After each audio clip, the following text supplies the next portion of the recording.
The David Pakman Show at davidpakman.com. Welcome to the bonus show. I've got a few interesting articles to talk about with you. One is from the Washington Post. It is by an individual named Aaron Blake, and it's called 3 Election Statistics Liberals Love That Don't Mean as Much as They Seem. And I want to go through of these, and Aaron argues that these are 3 statistics that really don't signify very much to us, in spite of the fact that they're really appealing to liberals. Number 1, Clinton got more votes than any presidential candidate except President Obama in 2008. That's one that has gotten a ton of play on social media. And Aaron argues it would mean more if our population hadn't grown rather quickly since 2008. That's absolutely true. The population has grown. Anytime you want to look at a aggregate vote margin, the number of votes by which someone won, lost, total votes received, whatever, if you have a growing population, you have to adjust it relative to the number of voters that you have. But I would actually take it a step further, which is you need to look at not only the population, but actually eligible voters, which Aaron Blake does mention here, because you could have, if you have one election during which you have a significantly older population, you would anticipate that you could have a population that grows in total, but it's replacing older people who may die with younger people who aren't yet able to vote. So I think that it's absolutely relevant to consider population growth when you look at this. But most importantly, you need to look at the eligible voting population. Right. And when you add all those stipulations, the statistic doesn't get very catchy at that point. Donald Trump actually said something similar during the Republican primary, which was that he got the most votes out of anywhere in the history of the Republican primary. I thought it was a silly argument then, too. Yes, it absolutely was. And it made really no difference in terms of ultimately what happened. Trump winning the electoral vote, but by a much smaller margin than did President Obama in 2012, and a much smaller margin than did President Obama in 2008.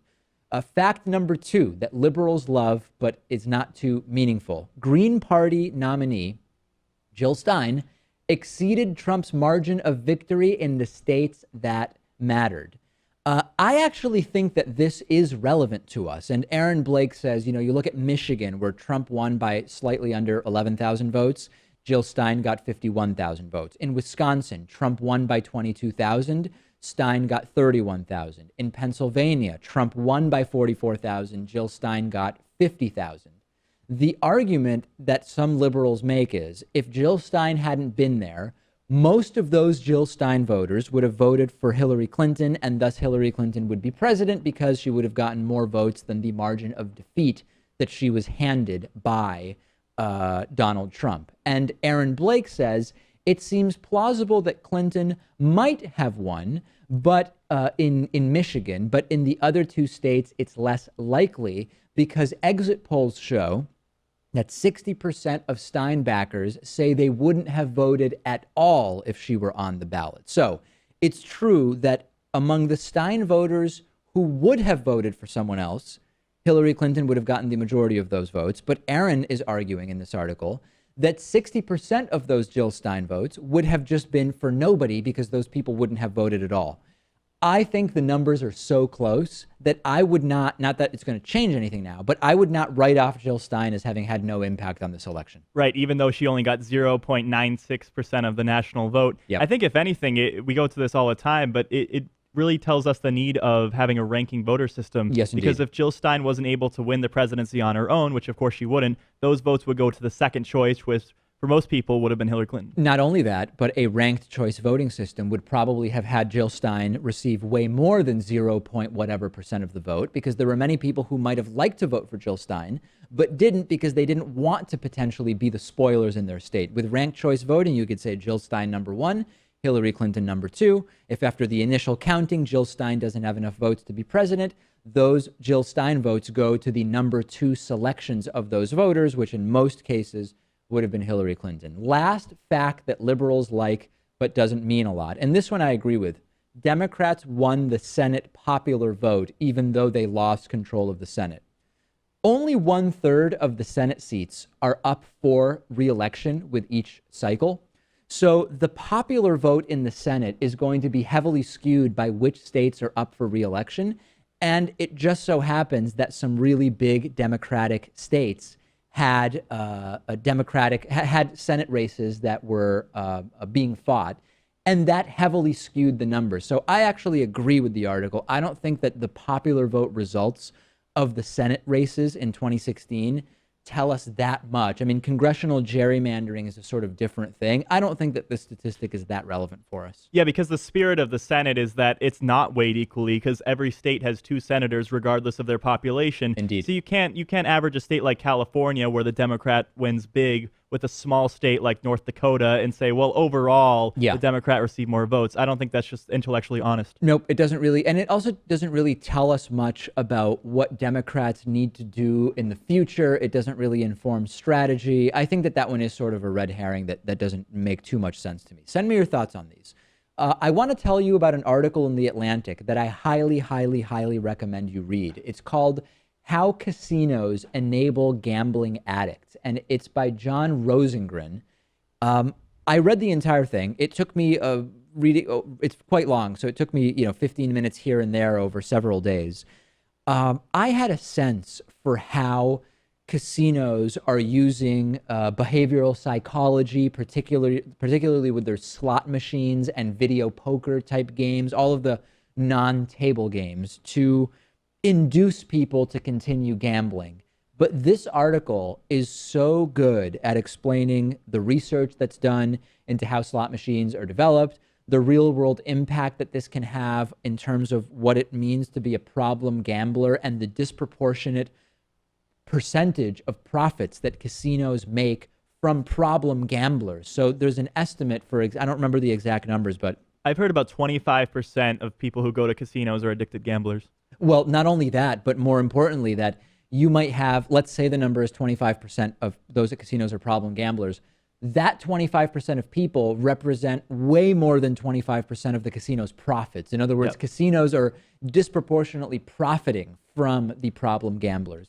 And a lot of it has to do with really little things. Like, for example, when you have now slot machines that you're not physically pulling a crank that is moving the rollers.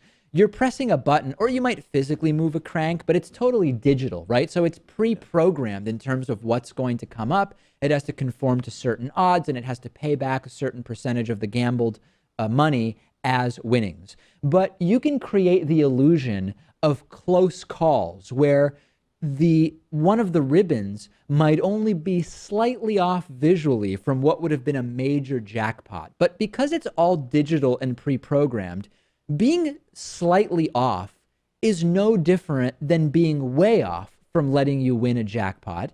And it influences people into thinking, I almost won, I'm going to play again. Now, the casinos defend this type of activity by saying, listen, most reasonable people should recognize that whatever happened on the last spin has no bearing or indication on what's going to happen on the next spin. But even if they say that, we know from behavioral psychology that it does have an impact. And when people see that they almost won, that really encourages people to keep on gambling. This is the type of thing that the article talks about.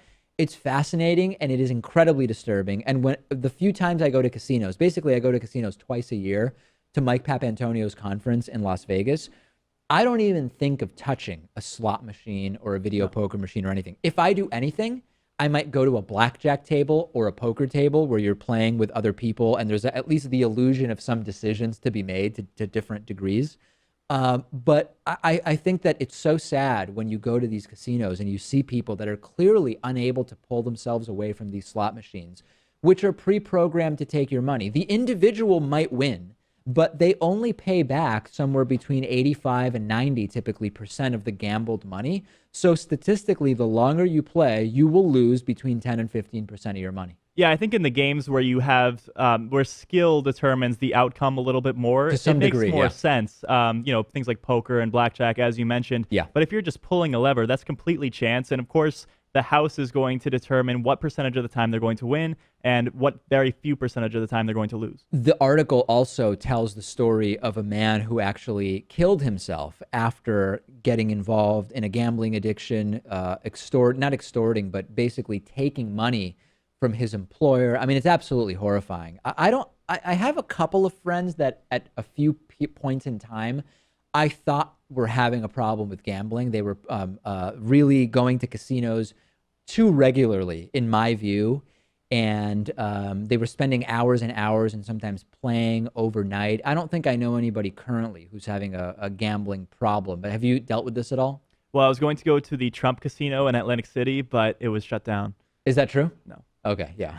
You don't really seem like a casino type of guy. No, I would not go to a casino. Would you go to a slot room if one were to be created near your place in Massachusetts, which was voted against, by the way, in the ballot initiative in November? No, like I said, I mean, I'm into gambling when you have some control over what the result's going to be. So things like fantasy sports, I would participate in. I would play a game with poker. But I'm not going to be pulling any slot machines. Even as a goof, as a novelty, if there was a new slot room in Mass, you wouldn't go check it out. Maybe if I could pay $1, I would. Okay. Yeah, I just wouldn't go. I just do not care. I have no interest in it whatsoever. Okay, let me give you a quick update on what's going on for the end of the year. So we've got next week, which is sort of like the last core week for the show. We're going to have new shows every day, Monday through Friday, totally normal schedule. It's all happening with peace and love, normal schedule, nothing to worry about. The following week, we will have on Monday, the 26th, we will have Benjamin Dixon, the host of the Benjamin Dixon Show, broadcast here at our studio. He will be filling in for me on Monday, the 26th, and then we will be off the rest of the week.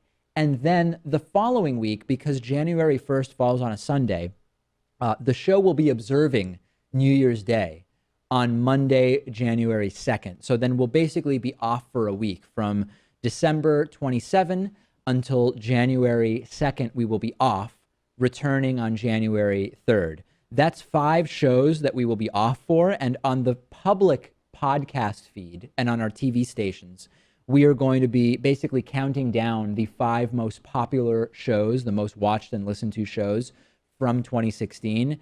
Just as a heads up, we don't do this on the member feed for all of the new members since the election of Donald Trump. On the member feed, since members have access to the entire archive of shows anytime you want it, we don't typically put anything on the member podcast audio feed during vacation since it's sort of redundant. But of course, you're welcome to pull any episodes you want out of the archive, and we will be back. Don't worry, the show won't have ended. Every time we go on a vacation, Pat, new members who aren't used to, like the podcast member feed just goes dark during vacations, people start emailing in asking if the show has ended. And of course I reply, if the show were to end, you would have more notice than us just disappearing. You know, we would let you know about that. Especially with this timing too. I think a lot of people are going to speculate that the election of Donald Trump just completely destroyed the show and we ran out of business. There's a lot of people on YouTube who hope that's the case, but fortunately we had a record month in November and on track for a new record month in December. The fundraiser on Indiegogo will continue during the vacation.